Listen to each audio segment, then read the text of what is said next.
The ability to evolve your business and innovate and keep pace with that innovation really does help you as a business to avoid being a commodity and really staying on that bleeding edge of innovation.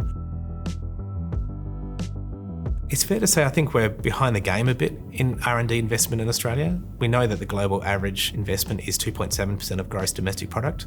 I don't think most Australians realise we're sitting at 1.68. That's about $32 billion behind the game. That's not all government money, that's business as well. And I think what we're seeing is a lack of confidence in the Australian sector. And what we need to do is build that confidence. Things are quite disconnected at the moment. We can see all of that happening across multiple portfolios. People need to be actually bringing it all together, looking at that full pipeline. We need to reduce the uncertainty for our research community.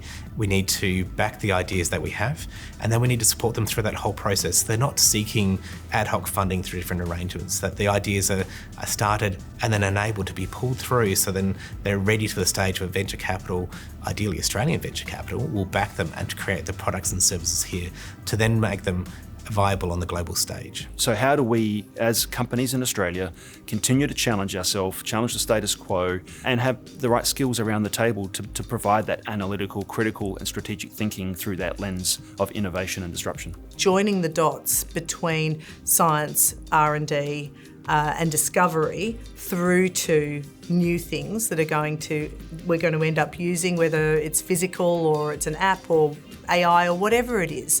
That is the opportunity to connect things up and to place that in people's minds as well. I don't think the general public really appreciates the foundational knowledge that already exists in Australia. We were already one of the world leaders in quantum. We were at the forefront of Wi-Fi and other AI technologies. Australia can and will be at that forefront. Research is hard. It can be slow and it can take time and it requires extraordinary collaboration.